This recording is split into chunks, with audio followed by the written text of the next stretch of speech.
যে 1 কেজি সাইজের মাছটা আজকের মার্কেটে 3500 টাকা কেজি।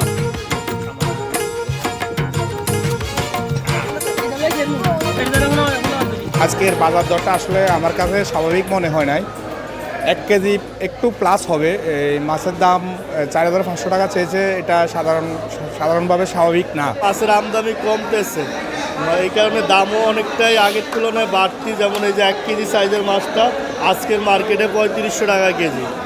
আপনি দেখা যাচ্ছে এটা অরিজিনাল চাঁদপুরেরটা, আবার দেখা যায় নামার মাছের যদি আমদানি বেড়ে যায় মাছের দাম আস্তে আস্তে কমে যাবে। 1 কেজি ওয়েটের মাছ এখনও 3700 থেকে 3800 টাকা কেজি চলতেছে।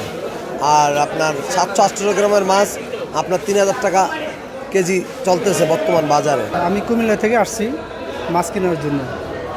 দেখলাম অনেকক্ষণ ঘুরে দেখলাম মাছের দাম যে বলছে অনেক ক্রয়সীমার বাইরে, যেটা কিনা সাধারণ মানুষের জন্য সম্ভব না। 1 কেজি প্লাস মাছ 4500 টাকা দাম চাইছে, কিন্তু কত বলবো ভাবতেছি, এখন পর্যন্ত ঘুরতেছি, এখন কিনতে পারি নাই।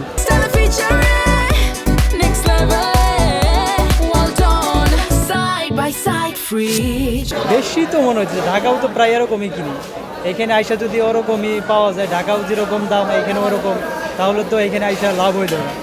এখান থেকে কেনাও তো ওরকম বেনিফিট হবে না, ঢাকাতে কেনা ভালো। আসলে এখন ইলিশ মাছের সিজন না, এটা উইন্টার সিজন, এটা ইলিশ মাছের সিজন, অফ সিজন। তো অন্যান্য বছর আরও কিছু মাছ বেশি আসতো, সে অনুযায়ী একটু কম আসছে। আর মাছের যে মাছ আসছে, মাছের আপনার ছোটো মাছের পরিমাণ বেশি, বড় মাছের সংখ্যা একদম নাই বললেই চলে।